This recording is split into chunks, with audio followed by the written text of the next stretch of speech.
Hello Steelers, and welcome to my showcase of my Battle of Britain project. This is a 1/600th aircraft project. All these were painted for Bag the Hun, and they're all 3D printed, with the bases being 3D printed as well. Paul over at Sabotage did the printing and also sorted the bases out for me. They're on little wire frames, just in case you want to know. And also these were all designed by Jim Weir as well, who put the STL files in the Lardy Discord, but also made them available as well for Paul over at Sabotage to print. Paul doesn't have them on his website, just to say, but he can do them. There's about 150 aircraft here in total. We've got quite a number of them. So we've got the British over here, so we've got the Hurricanes at the front, the Spitfires, Bolton Paul Defiance. Then for the Germans we've got the Yonkers 88s, Heinkel Hichi 111s, and also Dorrnier Do 17s. Then we've got the Yonkers 87 Stukas, also the Messerschmitt 110s, and then finally the Messerschmitt 109s as well.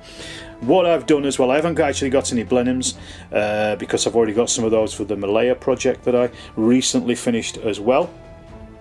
But these are all being used for the finest hour, which is the Battle of Britain supplement for Bag the Hun, and the reason I've done the numbers like this is because these are the maximum numbers that you would use in any game.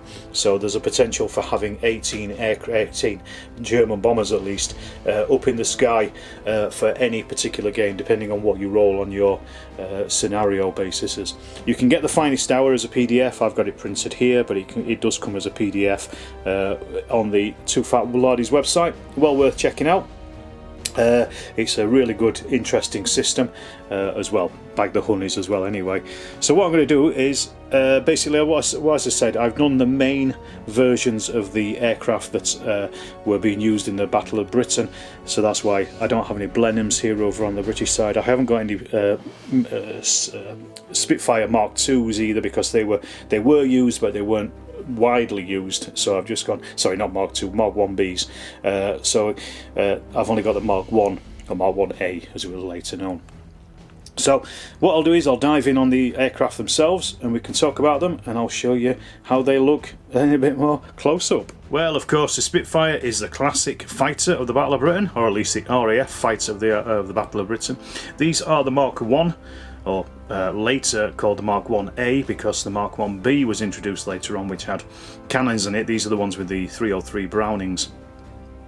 The cannon version was a little bit nose heavy because of the cannons, and it wasn't actually widely taken up across the squadrons that were fighting during the Battle of Britain in 1940, so that's why I've not done any. So these are all Mark 1s with those Brownings instead. So 18 of these. Well, the Spitfire might be the classic Battle of Britain RAF aircraft, but the actual workhorse is the Hurricane. This is the Hurricane Mark 1B. These were the predominant fighter really in the RAF's arsenal during the summer of 1940.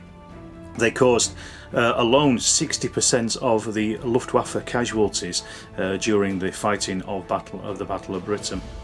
So just on there, and everybody else, all the other aircraft types, fell into that 40% outside of it. Completely overshadowed by the Spitfire, but a beautiful and lovely aircraft as well. Really robust as well, the Hurricanes, and they are certainly in Bag the Hun. Try taking one of these down. They take some punishment, I'll tell you that. And the last British fighter type is the Bolton Paul Defiance.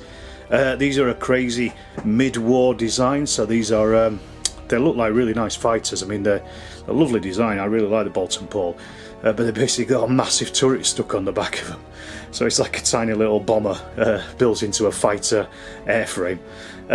Obviously absolutely outclassed by the German fighters of 1940, but relatively useful against the bombers and things. So they still had their place, and they obviously still had, the RAF still had quite a few of these kicking about, so they did use them. And the yellow-nosed bastards. These are the Messerschmitt BF-109 E3s. There was quite a few different types of Messerschmitts being used during the Battle of Britain, but I went with the E3 because that was the most common as far as I know. That's the Emil version. So these obviously were used throughout the war, but they were basically fighter escorts for the German bombers, usually getting into quite a scuffle with the Hurricanes and the Spitfires. Pound for pound, pretty much as good as a Spitfire, I would have said. Slightly better manoeuvrability, but nothing that pilot skill probably couldn't deal with. But certainly outclassed the Hurricane in 1940 and later in the war as well. Went on to be turned into lots of different types and used throughout the war. These are the classic Luftwaffe twin fighter aircraft. This is the Me-110Cs. So again, an early type of the 110 which was used throughout the war. It's a pretty good aircraft actually, but it was one of those experimental things as to putting a couple of engines on a fighter to see what happened. These became used more in later in the war as night fighters, but they were certainly being used as bomber escorts because of their good range really for the Battle of Britain. So certainly got into lots of scraps with the Hurricanes and the Spitfires. And the Stukas, the classic German dive bomber used throughout the war. This is Yonkers 87Bs these. So these were used early on in the Battle of Britain to attack the radar stations on the south coast of Britain. Just because being a small engine aircraft, or a single engine aircraft, they didn't have the endurance that the later bombers did really. So used early on, but as I say, for relatively precision bombing attacks along that south coast. Certainly good, and also on the shipping as well in the Channel as the battle was going on. Alright, this is the Dorrnier Do 17. It was a fast bomber, a Schnell bomber. It was very well liked by its crews because it had very good handling, especially at low ranges, and could actually outfly some of the fighters as well. Very speedy, very good little aircraft. Also known as the Flying Pencil or the Fliegende Bleistift in German, if I'm not butchering that so much. But yeah, because of its thin body shape. But it was a very nice aircraft, and I like it as well. I like the twin tails on it. This is the mainstay of the German heavy bomber type. So this is the Heinkel Hichi 111. This was actually originally designed as a civilian airliner before the war, when Germany wasn't allowed to have any heavy bomber types, precluded by the Treaty of Versailles. They were ruled out in 1920s and 30s Germans. So basically they designed this as a civilian airliner turned into a heavy bomber. It was known as the wolf in sheep's clothing because of that. Again, this is the classic Battle of Britain aircraft really on the German side. You can see a lot of these things flying over Britain in the summer of 1940. The fourth German bomber type is the Yonkers 88.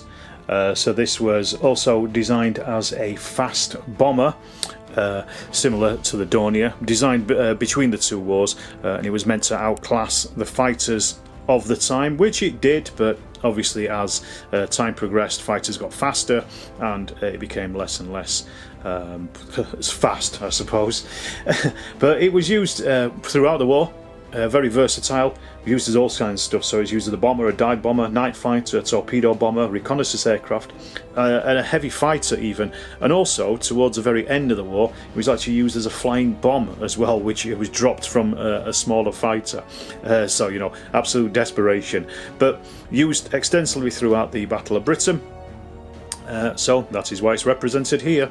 Well, thank you for watching. I hope you've enjoyed that. This has been a really enjoyable little project. As I say, it's nice to be able to sign off on something, just to get everything done that you need. I will be showing some of these at the Joy of Six in the next couple of weeks, when I'm recording this at least. So if you are over there, do come and say hello.